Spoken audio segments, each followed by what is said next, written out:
Hello, my dear students.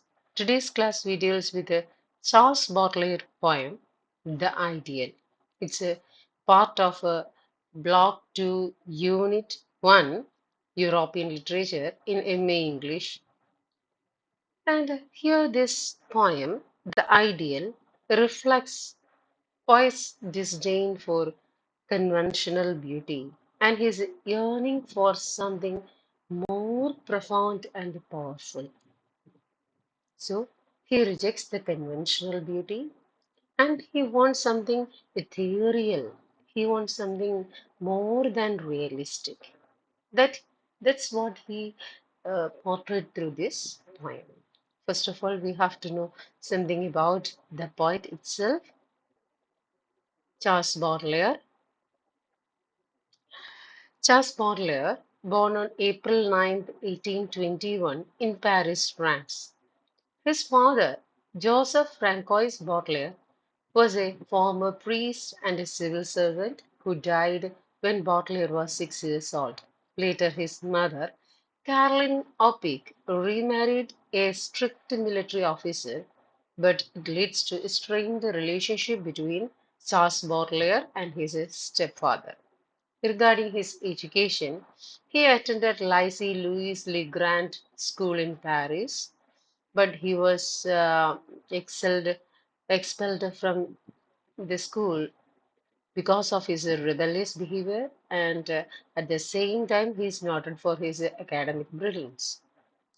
After being expelled from for his indiscipline, he studied law for a period of time, but he was more interested in literature and he was passionate in the bohemian lifestyle of Paris.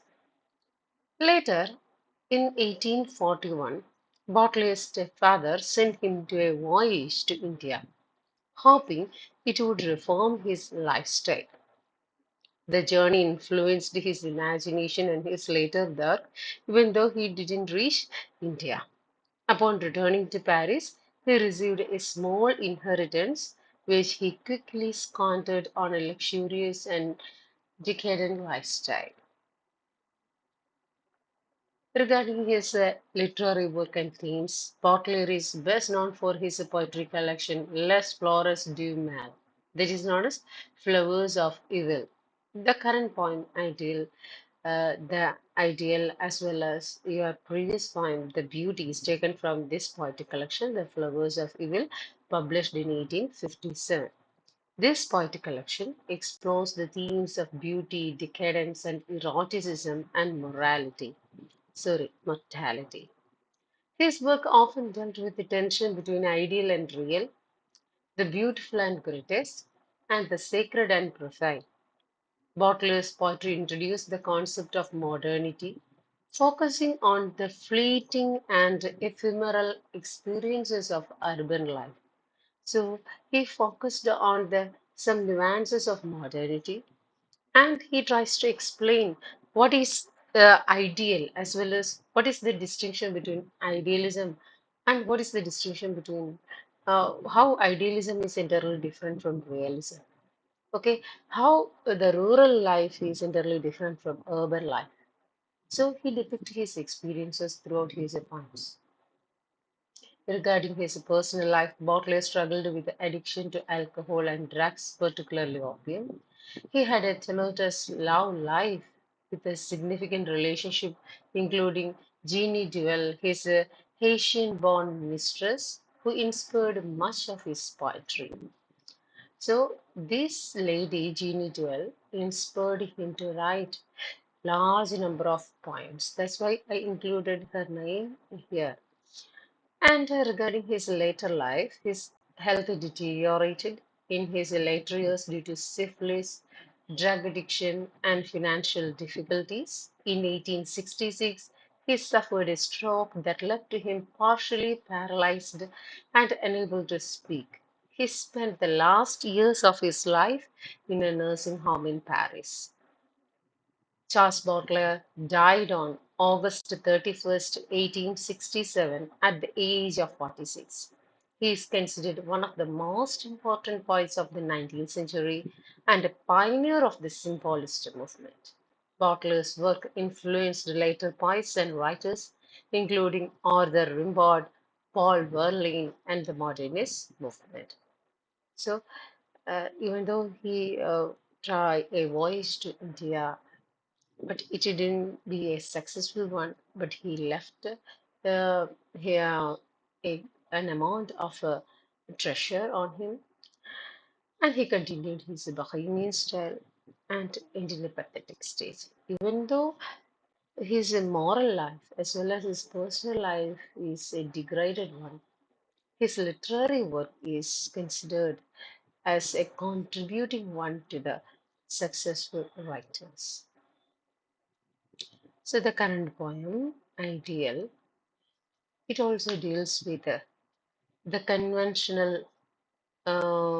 themes of the beauty, the disdain of the conventional beauty, and his urging for something that is more profound and powerful.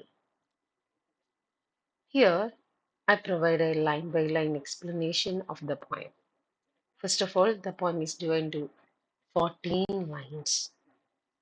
First line: it will not be these beauties of Venus, poor products of a worthless century, feet in half boots, fingers in castanets, who satisfy the yearning heart in me.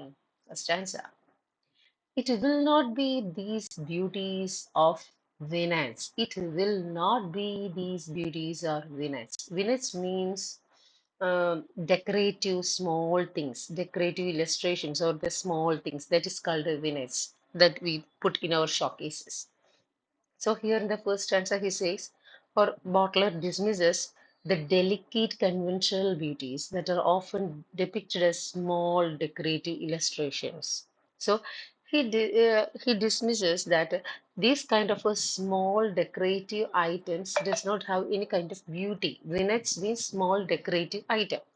So here the first line, he dismisses that all the delicate things that are so small does not have any kind of conventional beauty. Here in the next line, poor products of a worthless century. Poor products. These units are considered as poor products. He criticizes these beauties. These beauties are the small conventional things, small things. Okay. He criticizes these beauties as products of a shallow and unworthy era. Hereby implying they lack substance and depth. ഈ പറയുന്ന കുഞ്ഞു കുഞ്ഞു സാധനങ്ങള് അതിന് ഒരു conventional beauty ഇല്ലെന്ന് അദ്ദേഹം പറയുകയാണ്. എന്നിട്ട് പറയാണ് കാലാകാലങ്ങളായി ഇതിനൊരു കൺവെൻഷണൽ ബ്യൂട്ടി എന്ന് ധരിക്കുന്നവർക്ക് നിങ്ങൾ മനസ്സിലാക്കേണ്ട ഒരു കാര്യം, ഇതിന് യാതൊരു തരത്തിലുള്ള സബ്സ്റ്റൻസോ അല്ലെങ്കിൽ ഡെപ്തോ ഇല്ല. ഇതിന് യാതൊരു തരത്തിലുള്ള മൂല്യങ്ങളും ഇല്ല. Feet in half boots, fingers in castanets. That means here the poet references fashionable women of his time with the half boots and castanets. Castanets means small-handled instruments. Symbols of a that mean, these kind of castanets are symbols of a superficial charm and their coquettish behavior. So here there is a reference to fashionable women through half boots and fingers in castanets. Means castanets are usually considered as vanity bags. Vanity bags. Okay, small handled instruments, just like vanity bags. ഈ പറയുന്ന half ബൂട്ട്സും കാലിന്റെ മുക്കാൽ വരെ നീണ്ടു നിൽക്കുന്ന വലിയ ബൂട്ടുകളും വലിയ high healed ചെരുപ്പുകളും അതുപോലെ തന്നെ വാനിറ്റി ബാഗുകളും ഒക്കെ തൂക്കിയിട്ടുകൊണ്ടിരിക്കുന്ന ആ പെണ്ണുങ്ങളുടെ ആ ഒരു ചിത്രം അദ്ദേഹം ഇങ്ങോട്ട് കൊണ്ടുവരികയാണ്. Who satisfy the earning hurt in me? Who satisfy the earning hurt in me? എന്നിട്ട് അദ്ദേഹം പറയാണ്. So here in this line, Butler confesses that such shallow representation of beauty do not satisfy the deeper desires of his heart. എന്നിട്ട് അന്നേരം ഇതിൻ്റെ അകത്ത് അദ്ദേഹം രണ്ട് reference കൊണ്ടുവരുന്നുണ്ട്. ഒന്ന് അദ്ദേഹം പറയാണ് നമ്മുടെ ഈ ഷോക്കേഴ്സിലൊക്കെ ഇരിക്കുന്ന തരത്തിലുള്ള സ്മോൾ വിനറ്റ്സ്, ചെറിയ ചെറിയ ആം, ദാ- ചെറിയ ചെറിയ പ്രതിമകള് അങ്ങനെയുള്ള കാര്യങ്ങൾ എന്ന് പറയുന്നത് എന്താണ്, വെർത്ത്ലെസ് ആണ്. അതിന് അതിൻ്റെതായ യാതൊരു സബ്സ്റ്റൻസോ ഡെപ്തോ ഒന്നുമില്ല. അതിന് യാതൊരു കൺവെൻഷണൽ ബ്യൂട്ടി ഇല്ല. എന്നിട്ട് അദ്ദേഹം പറയാണ് ഈ ഹൈ ഹീൽഡ് ചെരുപ്പിട്ട് നടക്കുകയും അതുപോലെ തന്നെ വാനിറ്റി ബാഗ് തൂക്കി നടക്കുകയും കൈ പിടിച്ചുകൊണ്ട് നടക്കുന്ന പെൺകുട്ടികൾ എന്ന് പറയുന്നത് അവരെന്റെ ഹൃദയത്തെ ത്രസിപ്പിക്കുന്നില്ല. അവർക്കും പ്രത്യേകിച്ച് യാതൊരു ബ്യൂട്ടിയും ഇല്ല എന്നാണ് അദ്ദേഹം പറയുന്നത്. അപ്പൊ ഇതാണ് ഫസ്റ്റ് സ്റ്റാൻസയിലേക്ക് വരുമ്പോൾ. That voice of a Chlorosis Gavarni can keep his twittering troop of sickly queens, since these pale roses do not let me see my red ideal, the flower of my dreams. So, in the next line, that poet of Chlorosis Gavarni, he refers to Paul Gavarni, a popular French illustrator that is known for depicting pale, sickly women. Okay, that is through the word chlorosis. Okay, chlorosis refers to a type of anemia common among young women in the 19th century. And here Baudelaire mocks Gavarni's portrayal of women as weak and lifeless. So here there is a reference, another reference. The poet of Chloros is Gavarni. Okay, that means there is a reference to Paul Gavarni, who is a popular French illustrator. He is noted for depicting uh, pale, sickly women. Okay, and his portrayal is chlorosis. Chlorosis means a type of anemia that is common among young women in the 19th century. Usually, Paul Gavarni's work depict these kind of chlorosis women. Okay, here Baudelaire mocks Gavarni's portrayal of women as weak and lifeless. The next line can keep his twittering troop of sickly queens. Can keep his twittering troop of sickly queens. Here, the poet dismisses Gavarni's depiction of these pale, delicate women as insignificant, likening them to a tittering troop, likening them to a tittering troop, a group of, they are a group of weak, inconsequential figures. So here the poet Charles Baudelaire dismisses Gavarni, Paul Gavarni's depiction of these kind of a chlorosis, pale depicted women. And he says that Paul Gavarni's women are insignificant. They are they are compared to twittering troops. They are compared to, here the word twittering troops. Okay, of a sickly queens. They are considered as a group of weak, inconsequential figures. So there is some reference. Please note it down. Then, since these pale roses do not let me see my red ideal flower of my dreams. So, since these pale roses do not let me see, here Baudelaire likens these sickly women to pale roses, flowers that are failed to inspire or reveal any deeper truth to him. So, now Charles Baudelaire compares these kind of chlorosis women, Gavarni's depiction of chlorosis, anemic women, to pale roses, no doubt, pale roses, and these roses fail to inspire him or to reveal any truth to him. ഈ പറഞ്ഞിട്ടുള്ള പെൺകുട്ടികൾ ആരും തന്നെ ഇങ്ങനെയുള്ള anaemic ആയിട്ടുള്ള പെൺകുട്ടികളെ അദ്ദേഹം pale റോസസിനോട് compare ചെയ്തിരിക്കുകയാണ്. എന്നിട്ട് പറയാണ് ഈ പെൺകുട്ടികൾക്ക് ആർക്കും തന്നെ എന്നിലേക്ക് യാതൊരു തരത്തിലുള്ള ഇൻസ്പിറേഷൻ കൊണ്ടുവരാൻ സാധിക്കുകയില്ല എന്ന് അദ്ദേഹം പറഞ്ഞു. എന്നിട്ട് അദ്ദേഹം പറയാണ് my red ideal dollar of my dreams. Then he says he contrasts the pale roses with a red ideal.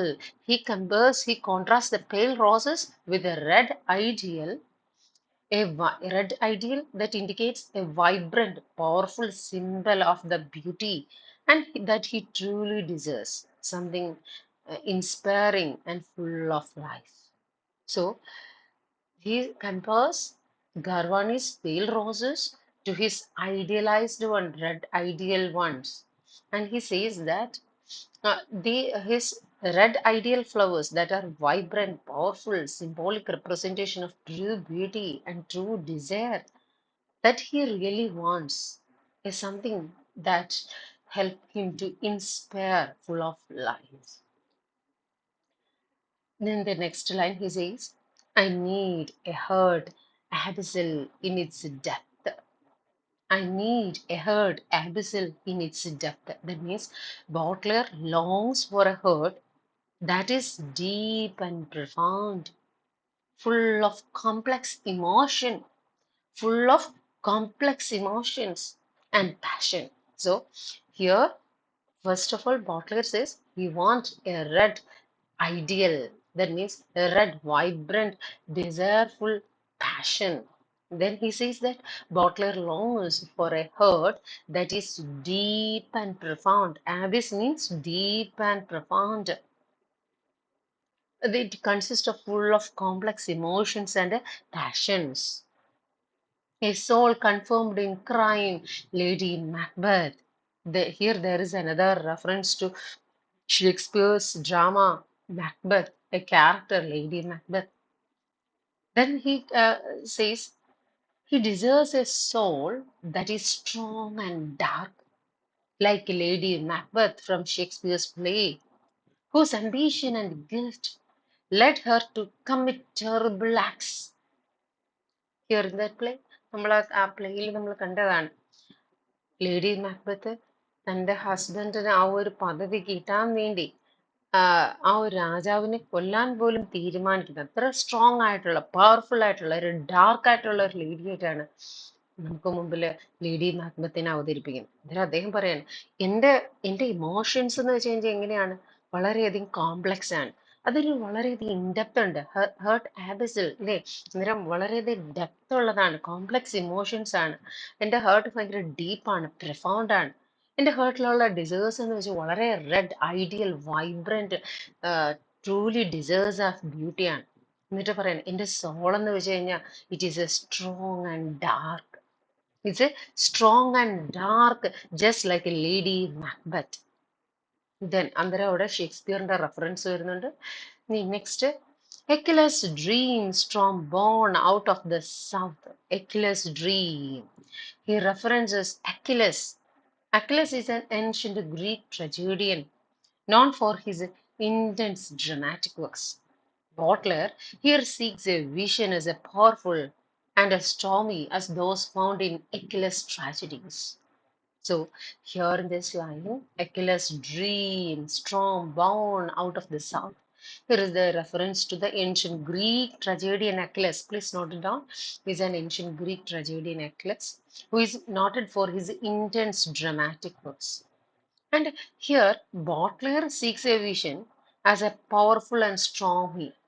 Okay, as his lines become so powerful and stormy and become included complex emotions, so he compares his works to Achilles' dreams. So first reference Lady Macbeth, second reference compared to Achilles. Or a great night of Michelangelo, or a great night of Michelangelo. That means Baudelaire evokes Michelangelo's representation of night. Here, the night means night is a work of Michelangelo. Baudelaire evokes Michelangelo's representation of night from his sculpture. And that work night is noted for its a powerful brooding quality. He yearns for a beauty that is grand and monumental. So, here in the next line, or you great night of Michelangelo, he represented Michelangelo's sculpture Night. And he says that this work Night is so noted for its powerful brooding quality. And he tries to earn for the beauty that is grand and monumental. മൈക്കലാഞ്ചലോയുടെ ആ night എന്ന് പറയുന്ന ആ സ്കൾപ്ചറിന്റെ ഒരു brooding, ഒരു പ്രത്യേകതരം beauty ഉണ്ട് അതിന്, ഒരു പ്രത്യേകതരം ഒരു ക്വാളിറ്റി ഉണ്ട് അതിന്. ആ ക്വാളിറ്റി തന്റെ വർക്കിലേക്ക് വേണം, ആ ഒരു ബ്യൂട്ടി തന്റെ വർക്കിലേക്ക് കൊണ്ടുവരണം എന്നാണ് അദ്ദേഹം ആഗ്രഹിക്കുന്നത്. അതാണ് അദ്ദേഹം പറയുന്നത്. അന്നേരം ലേഡി മാക്ബത്തിന്റെ ആ ഒരു സ്റ്റബേൺ നേച്ചർ, ആ സ്ട്രോങ് ഡാർക്ക് കണ്ണിങ്നെസ് അത് വേണം. എക്കിലസിന്റെ ആ ഒരു കോംപ്ലക്സ് ഫീലിങ്സും ആ ഒരു ട്രാജഡി ഇൻഫ്ലുവൻസും ആ ഒരു ധൈര്യവും കൊണ്ടുവരണം.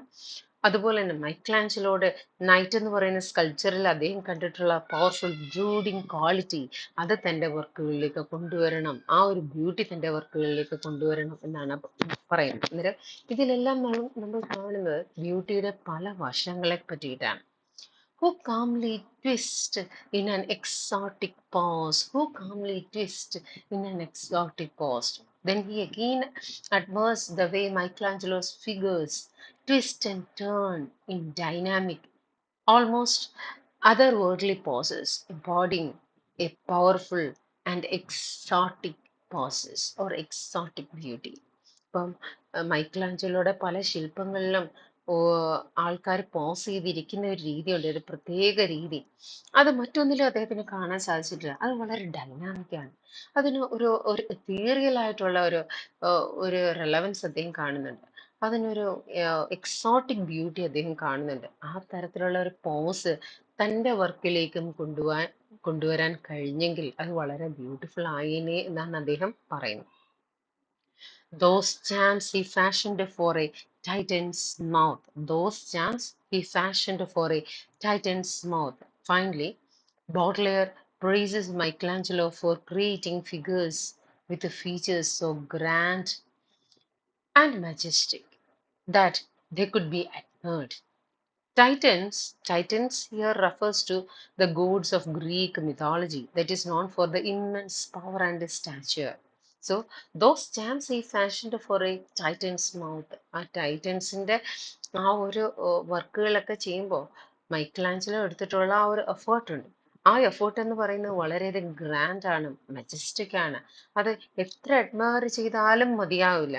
ആ തരത്തിലുള്ള വർക്കുകൾ, ആ തരത്തിലുള്ള ബ്യൂട്ടി എൻ്റെ വർക്കിലേക്കും കൊണ്ടുവരണം എന്നാണ് ഞാൻ ആഗ്രഹിക്കുന്നത് എന്നാണ് ആര് പറയുന്നത്? ചാൾസ് ബോട്ട്ലെയർ പറയുന്നത്. അദ്ദേഹം ഇനി ഇതൊന്ന് തിരിച്ചു വായിക്കുമ്പോൾ നമുക്ക് കാണാൻ സാധിക്കുന്നത് ഇങ്ങനെയാണ്.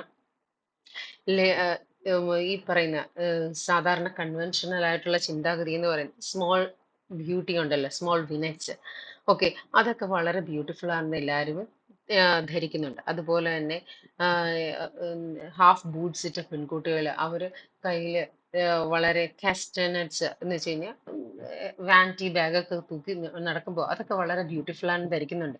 പക്ഷേ ഇതൊന്നും തന്നെ വർത്ത്ലെസ് ആണ്. ഇതൊന്നും തന്നെ യാതൊരു തരത്തിലുള്ള ഡെപ്തിലും ഇല്ലാത്ത ബ്യൂട്ടിയാണ്. അതിനെ ബ്യൂട്ടി എന്ന് പറയാൻ പോലും സാധിക്കത്തില്ല. എൻ്റെ ഹൃദയത്തെ അതൊന്നും തന്നെ സ്വാധീനിക്കില്ല, സാറ്റിസ്ഫൈ ചെയ്യില്ല എന്നാണ് അദ്ദേഹം പറയുന്നത്. സോ ഇതിന്റെ നെക്സ്റ്റ് സ്റ്റാൻസിലേക്ക് വരുമ്പം അദ്ദേഹം ഫ്രഞ്ച് റൈറ്റർ ആയിട്ടുള്ള പോൾ ഗർവാണിയെ കമ്പയർ ചെയ്യാണ്. എന്നിട്ട് അദ്ദേഹം പറയാണ് പോൾ ഗർവാണിയുടെ പല ഇലസ്ട്രേഷൻസിലും നമ്മൾ കാണുന്ന ക്ലോറോസിസ് ബാധിച്ചിട്ടുള്ള വിമനെയാണ്. ക്ലോറോസിസ് എന്ന് 19th സെഞ്ചുറിയിൽ സാധാരണ സ്ത്രീകൾക്കിടയിൽ കാണപ്പെട്ടിരുന്ന ഒരു തരം അനീമിയാണ്. ഓക്കെ, അങ്ങനെയുള്ള പെയിലായിട്ടുള്ള സിക്കായിട്ടുള്ള വിമൻസിനാണ് അദ്ദേഹം വരച്ചിരുന്നത്. അന്നേരം ഇത്തരത്തിലുള്ള സ്ത്രീകളെ അദ്ദേഹം ട്രൂപ്പ് ഓഫ് സിക്ലി ക്വീൻസ് എന്നാണ് അദ്ദേഹം വിളിച്ചത്.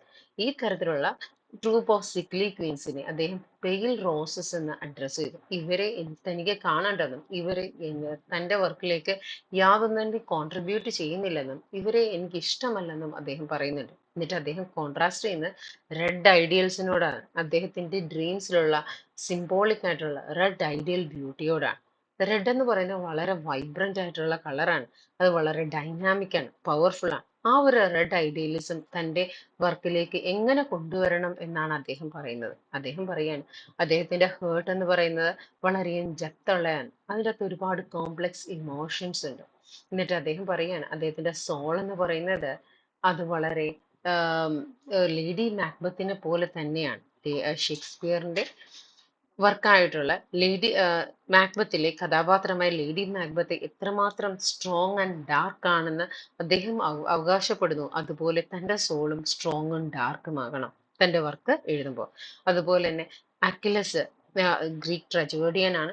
അദ്ദേഹത്തിന്റെ വർക്കുകളിൽ ആ ട്രാജഡിയുടെ ഇഫക്റ്റ് കൊണ്ടുവരാൻ അദ്ദേഹം എത്രമാത്രം എഫേർട്ട് എടുത്തിട്ടുണ്ടോ, അത്രമാത്രം പവർഫുൾ ആൻഡ് സ്ട്രോങ് എഫേർട്ട് എടുത്തിട്ടുണ്ടോ, അത്രമാത്രം സ്റ്റബേൺ ആയിട്ടുള്ള എഫേർട്ട് തന്റെ വർക്കിലേക്ക് വരണമെന്ന് അദ്ദേഹം ആഗ്രഹിക്കുന്നു. അതുപോലെ തന്നെ മൈക്കലാഞ്ചലോയുടെ നൈറ്റ് എന്ന് പറയുന്ന സ്കൾപ്ചറിലേക്ക് വരുമ്പോൾ ആ സ്കൾപ്ചർ എത്ര മഹത്തരമായിട്ടാണ് അദ്ദേഹം ഉണ്ടാക്കിയിരിക്കുന്നത്. ഓക്കെ, ആ സ്കൾപ്ചറിലേക്ക് വരുമ്പോൾ ആ സ്കൾപ്ചറിന്റെ ആ ഒരു ബ്രൂഡിങ് ക്വാളിറ്റി, ആ ഒരു പവർഫുൾനെസ്, അതിന്റെ ഒരു ഗ്രാൻഡ്, ആ ഒരു സ്ട്രക്ചർ, അത് എത്ര മനോഹരമായിട്ടാണ് മൈക്കിളാഞ്ചലോ കൊണ്ടുവന്നിരിക്കുന്നത്. അതിന്റെ ആ ഒരു നിൽക്കുന്ന പോസ്, ആ ഡൈനാമിക് നേച്ചർ, അത് തന്നെ നമ്മളെ മറ്റൊരു ലോകത്തിലേക്ക് എത്തിക്കുന്നു എന്നാണ് അദ്ദേഹം പറയുന്നത്. അങ്ങനെ തന്റെ വർക്കിനെ ഒരു ഔട്ട്വേർഡ്ലി അപ്പിയറൻസിലേക്ക് കൊണ്ടുവരാൻ സാധിക്കണമെന്നാണ് അദ്ദേഹം പറയുന്നത്. എന്നിട്ട് അദ്ദേഹം പറയുകയാണ്, ഇതെല്ലാമാണ് മൈക്കിളാഞ്ചലോ എന്ന് പറയുന്നത് അദ്ദേഹത്തിന്റെ മജസ്റ്റിക് വർക്കിലൂടെ അദ്ദേഹത്തിന് ആൾക്കാർ ലോകം മുഴുവൻ അഡ്മയർ ചെയ്യുന്നു. ഇവൻ ടൈറ്റൻസിന്റെ മൗത്ത്, ടൈറ്റൻസ് എന്ന് പറയുന്നത് ഗ്രീക്ക് ഗോഡ്സ് ആണ്. ഓക്കെ, ടൈറ്റൻസിന്റെ മൗത്തിൽ പോലും ഈ മൈക്കിളാഞ്ചലോയെ പറ്റിയുള്ള വാഗ്ധോരണികൾ ചെന്നപ്പോൾ അവർ പോലും, എന്ന് വെച്ചാൽ സ്വർഗലോകത്തിൽ പോലും മൈക്കിളാഞ്ചലോയുടെ വർക്കിനെ പറ്റി അറിയുന്നു എന്നാണ് ഇതിൽ കൂടെ പറയുന്നത്. അന്നേരം തന്റെ വർക്കില് നാളെ ഒരു സമയത്ത് ഈ ലോകം മുഴുവനും അറിയപ്പെടണം, ഈ പറയുന്ന ദേശങ്ങൾ മുഴുവൻ അറിയപ്പെടണം, എല്ലാ ലോകങ്ങളിലും അറിയപ്പെടണം എന്നാണ് ചാൾസ് ബോഡ്ലെയർ ആഗ്രഹിക്കുന്നത്. അന്നേരം ബ്യൂട്ടി എന്ന് പറഞ്ഞ കൺവെൻഷണൽ ബ്യൂട്ടി അല്ല, അതിനെ അതിനേക്കാൾ ഉപരിയായിട്ട് തന്റെ ബ്യൂട്ടി എന്ന് പറയുന്നത്, തന്റെ കോൺസെപ്റ്റ് ഓഫ് ബ്യൂട്ടി എന്ന് പറയുന്നത് എൻറ്റയർലി ഡിഫറെന്റ് ആണെന്ന് അദ്ദേഹം ഈ കവിതയിലൂടെ പറയും.